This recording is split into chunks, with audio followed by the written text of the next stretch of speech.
विधानसभा चुनाव में भारतीय जनता पार्टी को जनता जनार्दन ने भरपूर आशीर्वाद दिया और 163 सीट भारतीय जनता पार्टी को पूरे प्रदेश में मिली और जिसके कारण आज भारतीय जनता पार्टी की सरकार बनी। हमारे नए मुखिया डॉक्टर मोहन यादव, जो कि महाकाल उज्जैन की नगरी से आते हैं, उज्जैन दक्षिण के विधायक हैं और उच्च शिक्षा मंत्री रहे, वो हमारे आज प्रदेश के यशस्वी मुख्यमंत्री। आज हम कह सकते हैं कि जनता ने आशीर्वाद दिया, जिसके कारण 2003 में सबसे ज्यादा बहुमत से जब उमा जी ने नेतृत्व किया था भाजपा का और 166 सीटें आई थी 2003 में, और उसके बाद अगर सबसे ज्यादा सीट भाजपा की आई है तो ये 2023 में आई है 163 सीट भारतीय जनता पार्टी ने पूरे प्रदेश में। और मैं ऐसा मानता हूं कि चुनाव जीतने के बाद विनम्र होना चाहिए और चुनाव हारने के बाद चिंतन करना चाहिए, विचार करना चाहिए, सोचना चाहिए कहां चूक हो। और हम कहीं ना कहीं जब अमरवाड़ा विधानसभा में चूक गए और न केवल अमरवाड़ा, पूरे 6 विधानसभा और हैं, ऐसे 7 विधानसभा में छिंदवाड़ा में अगर एक भी भारतीय जनता पार्टी का प्रत्याशी नहीं जीत पाया है तो ये सोचने का विषय है, ये विचारने का विषय है, ये बहुत सोचने वाला बात है। और उसके लिए हम अगर रजौला की जनता को बुरा बोले या हम किसी पे दोषारोपण करें तो ये समझदारी नहीं है। यकीन मानिए, देखिए, आदमी नाम से नहीं दिल से बड़ा होता है, मन से बड़ा होता है। आप चुनाव में हार जीत लगे रहते हैं, चुनाव आते हैं जाते हैं, टिकट कटती है, किसी को मिलती है, सारी चीजें चलती है, लेकिन हम ये बोले कि हम चुनाव हार गए तो रमेश भैया के कारण हार गए, सोनू के कारण हार गए, रजौला के लोगों के कारण हार गए, ये ठीक नहीं। ये कभी राजनीति में नहीं आना चाहिए। मैंने जितनी राजनीति करी है 18-20 साल में, मुझे तो ये लगता है कि ये न्याय संगत नहीं है, तर्क संगत नहीं। और मैं इसलिए कह रहा हूं, मैं विषयांतर जरूर हो रहा हूं। मैं तो मोदी जी की तारीफ करने वाला था, मोदी जी के बारे में ऐसी ऐसी चीजें आपको बताने वाला था, लेकिन समय की मर्यादा है, क्योंकि मेरी बहन सुश्री मोनिका भट्टी को भी अपना उद्बोधन देना है, तो मैं उस बात पे नहीं जाऊंगा। मोदी जी क्या है, देश और दुनिया को पता है मोदी जी के बारे में। वो कुछ कहना ऐसा है कि सूरज को दिया दिखाने बराबर है। मैं उस विषय पे नहीं जाऊंगा। मैं तो बस इतना कहूंगा कि भारतीय जनता पार्टी के ये पूरे लोग आज मंच पे जो बैठे हैं सब एक होंगे, तब कहीं जाके हम लोकसभा चुनाव में यहाँ कमल का फूल खिला पाएंगे। और अगर हमने यहाँ पे आपस में अगर ये मन मुटाव रख लिया मित्रों, तो इससे कोई भला नहीं होना है भाजपा का। ये यात्रा और ये सब आएगी, हम विकास यात्रा में निकले थे, ये सारा अधिकारी वर्ग यहाँ हमारा प्रशासनिक सारा अमला रहता था, और हमने देखा वहां पे विकास यात्रा के माध्यम से मध्य प्रदेश के जननायक, मध्य प्रदेश के विकास की गौरव गाथा लिखने वाले ऐसे लोक कल्याणकारी और जन कल्याणकारी यशस्वी हमारे पूर्व मुख्यमंत्री आदरणीय शिवराज सिंह चौहान जी के जो विकास कार्यों को हमने गाँव गाँव में लेके गए, उसका हमको लाभ भी मिला, आशीर्वाद भी मिला। वो मील का पत्थर विकास यात्रा साबित हुई थी। मैं एक ग्राम पंचायत में गया था।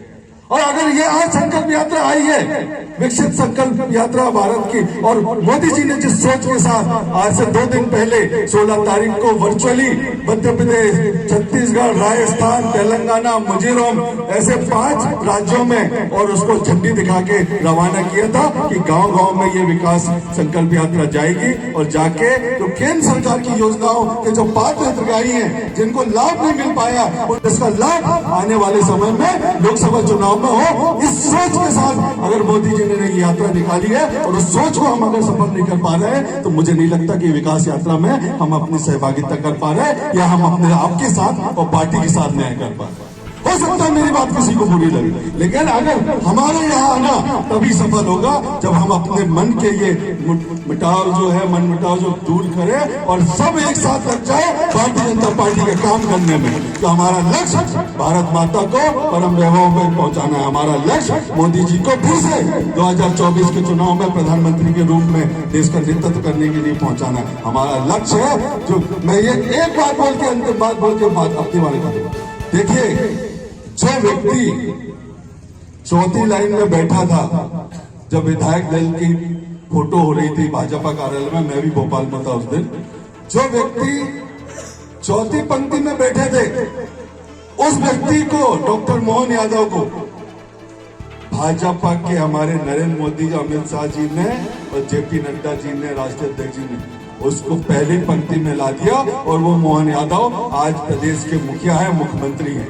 और जो भजन लाल शर्मा जी तो पहली बार के विधायक है राजस्थान के, उन्होंने सपने में नहीं सोचा होगा कि भारतीय जनता पार्टी उनको सीधा मुख्यमंत्री बनाएगी, जो कि पहली बार के जो विधायक। और हम आदिवासियों के साथ, मैं आदिवासियों, इसलिए आदिवासियों बात जरूर करूंगा, हम आदिवासियों के साथ अगर किसी ने न्याय किया है तो सिर्फ और सिर्फ भारतीय जनता पार्टी की सरकार और नरेंद्र मोदी जी हमारे देश के प्रधानमंत्री ने किया है कि छत्तीसगढ़ जैसे राज्य के महत्वपूर्ण मुख्यमंत्री के पद पर आज विष्णुदेव सहाय, एक जो आदिवासी को मुख्यमंत्री बनाया है, तो वो मुख्यमंत्री बना के हम आदिवासियों का मान और सम्मान और गौरव बढ़ाने का काम नरेंद्र मोदी जी और भारतीय जनता पार्टी ने किया है। जो द्रौपदी मुर्मू को महामहिम राष्ट्रपति बना के हमारी बहन, गरीब आदिवासी बहन को भारतीय जनता पार्टी ने, मोदी जी ने महामहिम के राष्ट्रपति के पद पर बैठाला था, उनको वहां उस पद पर नवाजा था, ये भारतीय जनता पार्टी की सरकार और मोदी जी की सोच होगी।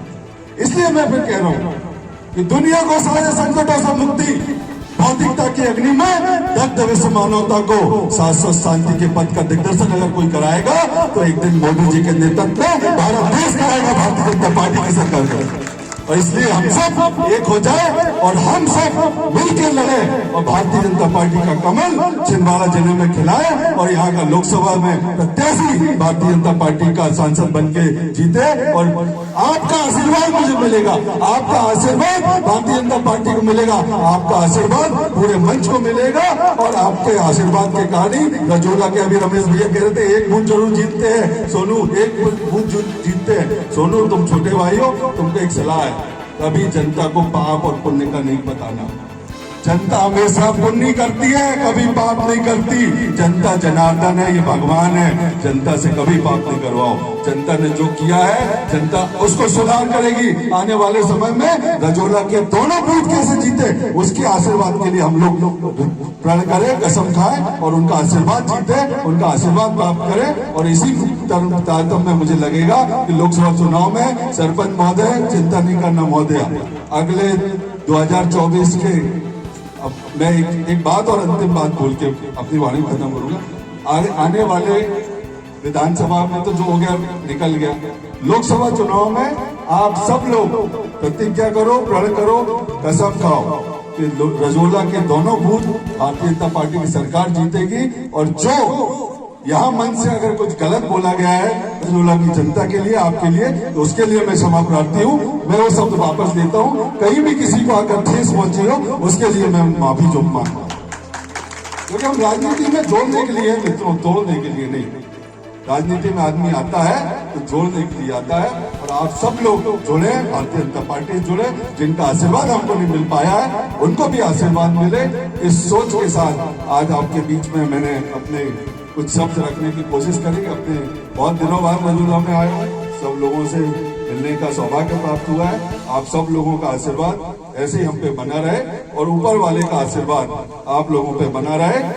एक बात बोलते हुए कांग्रेस के मित्र बोलते थे, भैया इधर,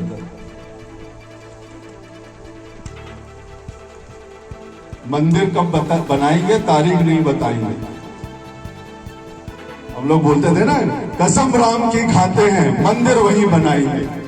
तो कांग्रेस के लोग बोलते थे कि मंदिर तो बनाएंगे लेकिन तारीख नहीं बताएंगे। तो कांग्रेस के मित्रों सुन लो, 22 जनवरी 2024 वो तारीख है, भव्य रामलला का मंदिर अयोध्या जी में बनने जा रहा है। आप सब लोग भी सादर आमंत्रित है, आप आओ और भगवान राम के दर्शन करो और आशीर्वाद प्राप्त करो। आप सब लोगों ने मुझे धैर्य से सुना, आप सब लोगों को बहुत बहुत साधुवाद, धन्यवाद देते हुए आप सब लोगों के बीच में आता रहूंगा। उत्तम ठाकुर खिलाड़ी है, मैदान छोड़ के जाने वाला नहीं है, इतनी आसानी से उत्तम ठाकुर मैदान नहीं छोड़ता। आप सब लोगों का आशीर्वाद ऐसे ही बना रहे। आप सबको प्रणाम, नमस्कार, भारत माता की जय, हिंदुस्तान जिंदाबाद। बहुत बहुत